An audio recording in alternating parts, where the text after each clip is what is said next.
So what happened this week, after it all came to a head on Tuesday, when Shemar Stewart said what he said, he ultimately decided to leave the mandatory minicamp, and he's not under contract. He's no more employed by the Bengals, Michael, than you or me. So he left on Thursday. That created another round of noise and news and opportunity for people to speak about the situation. Zac Taylor, the Bengals head coach, addressed reporters yesterday after Shemar Stewart decided that 2 days of mandatory minicamp where he wasn't practicing were enough. Here's Zac Taylor.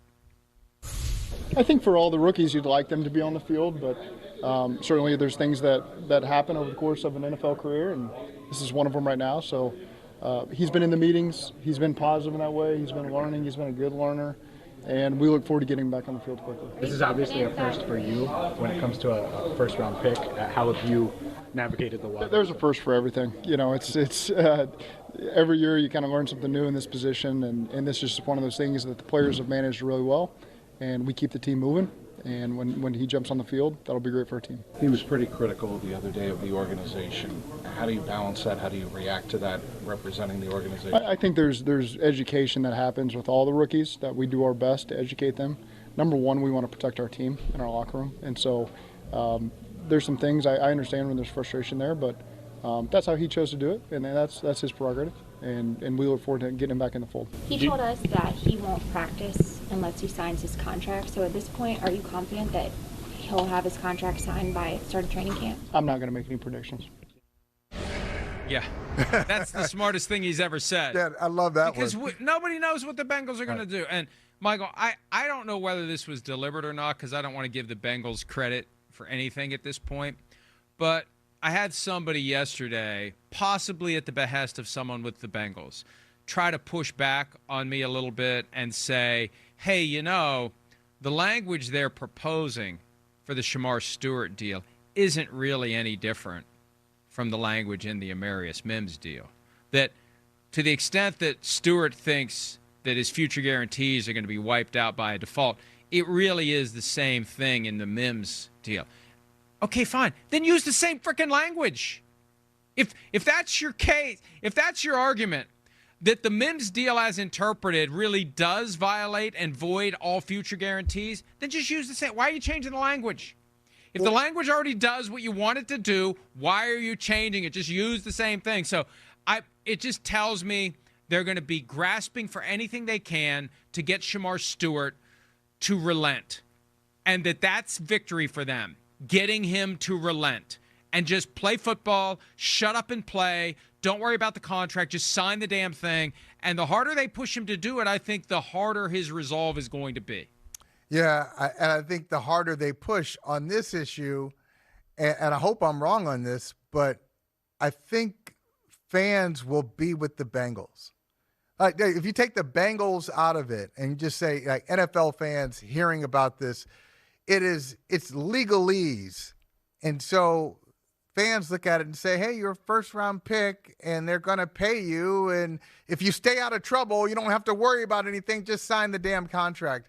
So I actually think the Bengals might win in the court of public opinion on this. I don't agree with it, but it's so particular, and it's not a football story. It's a contractual story, and I think a lot of times fans don't look at it as a workplace issue. They just say, hey, here's a guy, he's a football player. What a privilege, what an opportunity. He should just go out there and play.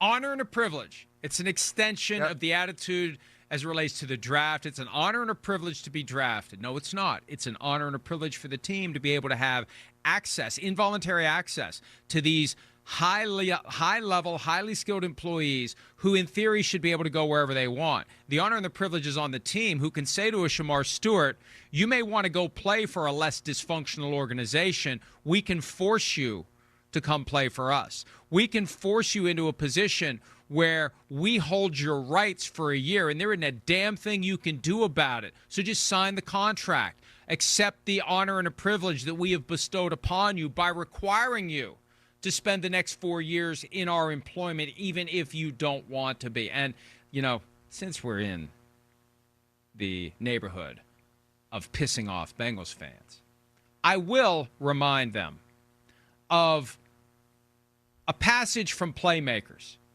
which is completely accurate. I was going to say 1,000%, but we know that's statistically impossible. It's 100% accurate.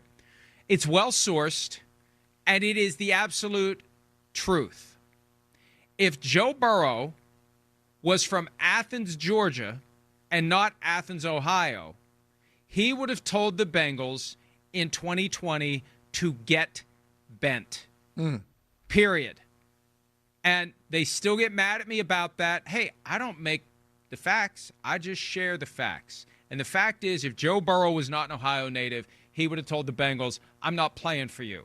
And what's going on with Shemar Stewart is an example of why players should scrutinize and have the right to say, I'm good. I'll go to the team that lets me take home Gatorade.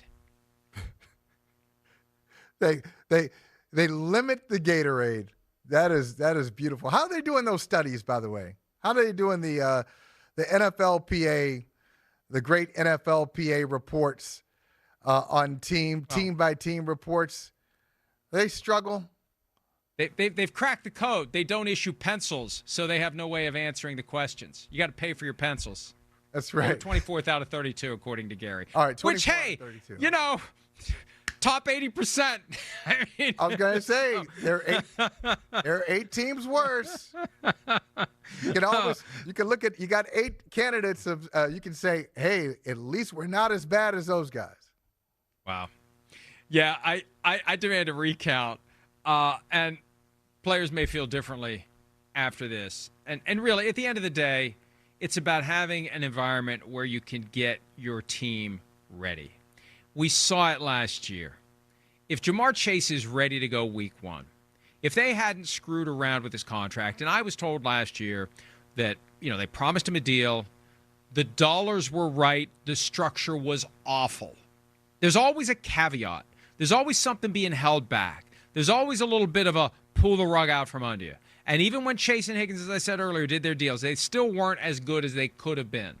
And that's why Hendrickson's unsigned, I believe. This Stewart thing is just a ridiculous step on a rake with both feet moment for the Bengals.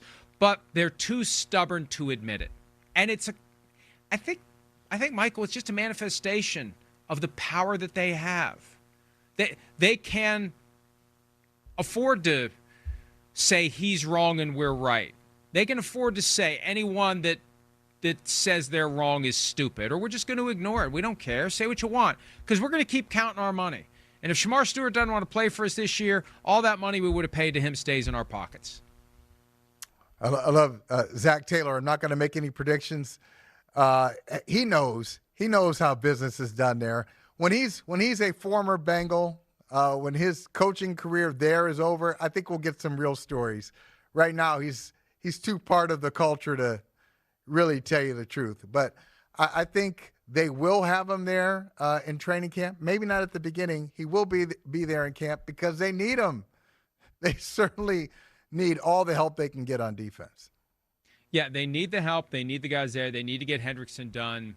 And I've said this about Hendrickson for weeks now. He's at risk of being the next Hassan Reddick, because if he holds out, they won't care. They'll keep his money. They'll say, stay home. They did it to Carson Palmer. They'll do it to anyone because they don't care. Ultimately, ownership does not care. Ownership cares about making money. This is a business. Every business is ultimately determined from a success or failure standpoint by profit. And I know that football fans don't like to think of it that way. I went through a period in my life where I didn't want to hear it. And I mentioned earlier, wrestling is fake. I had the same reaction when people started trying to tell me that football is a business that I had when my dad was telling me wrestling is fake. I don't want to hear it. I don't want to know it. I don't want to accept it. Don't disrupt my enjoyment. And knowing that the people who run my favorite team are only concerned about making as much money as they can and not delivering that Super Bowl that I want them to get, that punctures my suspended reality. And we don't like that. But, hey, Bengals fans, that's what you're dealing with. So maybe you will win the Super Bowl. And if you do, it just shows you how good Joe Burrow is, because he can overcome the dysfunction that still lingers, and it more than lingers, Michael, in Cincinnati.